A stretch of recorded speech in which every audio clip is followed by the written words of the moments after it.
আজকে আমরা শিখবো দ্য লিমিটেশন অ্যাক্ট 1908। এটা লেকচার 10-এ আপনাদের সকলকে স্বাগতম জানাচ্ছি। আমি অ্যাডভোকেট মোহাম্মদ ইব্রাহিম খান। তো আজকে আমরা চট করে জেনে নিই 26-এর 2টা কি।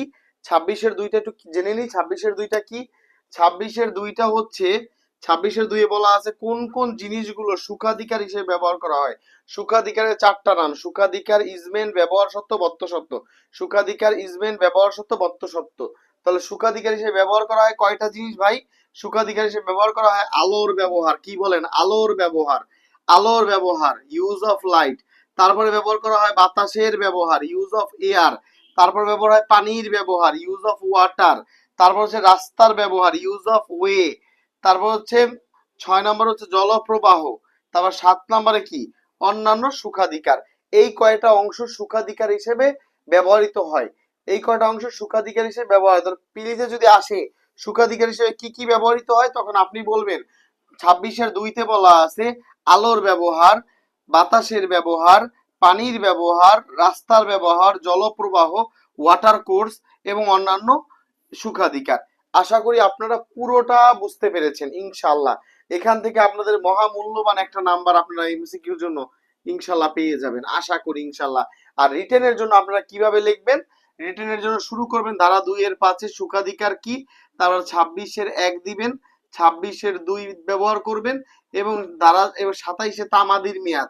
সুখাধিকারের তামাদির মেয়াদ হচ্ছে 2 বছর।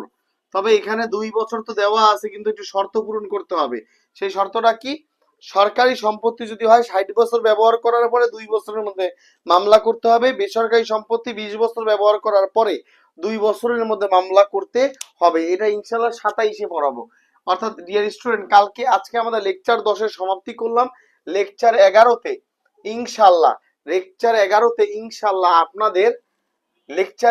ইনশাআল্লাহ আপনাদের 27 এবং 28 এই দুইটা সেকশন পড়াবো। এখান থেকে একটা এমসিকিউ আসবে ইনশাআল্লাহ। এটা পড়িয়ে আমরা তামাদি আইনের অফিসিয়ালি সেকশন পার্টটা শেষ করে ফেলবো ইনশাআল্লাহ। তো আমরা চট করে লাস্টের 1 মিনিট সময় দিই আপনাদের। ধারা 26-এ বলা আছে সুখাধিকার সমূহ। 26-এর 2-তে বলা আছে কোন কোন জিনিসগুলো সুখাধিকার বলে গণ্য হবে। 1 হচ্ছে আলোর ব্যবহার, 2 বাতাসের ব্যবহার, 3 পানির ব্যবহার, 4 রাস্তার ব্যবহার, 5 জলপ্রবাহ ওয়াটার কোর্স এবং 6 নম্বর হচ্ছে অন্যান্য সুখাধিকার। 1 2 3 4 5 6 এই 6টা জিনিস এখানে বলা আছে। আশা করি আপনারা পুরোটা বুঝতে পেরেছেন ইনশাআল্লাহ। তো দেখা হচ্ছে আপনাদের সাথে লেকচার 11-তে। সবাই ইব্রাহিম ল স্কুলকে সাবস্ক্রাইব করবেন, ফলো দিয়ে রাখবেন ইনশাআল্লাহ। দেখা হবে পরবর্তী ক্লাসে। আসসালামু আলাইকুম।